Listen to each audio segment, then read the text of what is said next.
टाकले माहिती आहे ना तुम्हाला? तुम्ही काय दिलं? तुम्ही मला दिलं 5 वर्षाचं उपाध्यक्ष पण, त्याचं खासदार पण, म्हणजे अजून माझं तुमच्यावर 20 वर्षाचं घेणं बाकी आहे.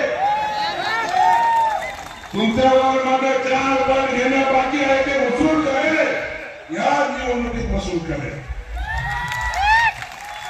मी तुम्हाला सांगून ठेवतो भावांनो, बहिणींनो, माझ्या कार्यकर्त्या बंधूंनो, आम्ही सरसरत्या रक्ताच्या तरुण मित्रांनो, तुम्हाला पेटून उठावं लागेल. तेरा आता केला. ही लढाई गोर पाटीलची नाहीये, ही लढाई काँग्रेस भाजपाची नाहीये, ही लढाई आपल्या माऊलींची आहे.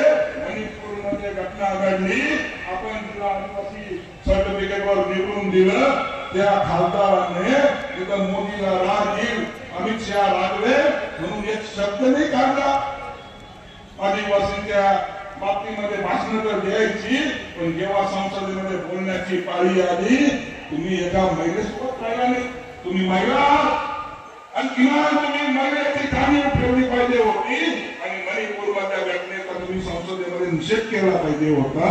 त्या जनतेने तुम्हाला डोक्यावर घेतला असतो, परंतु आपण त्याच्यामध्ये काय बोलत नाही.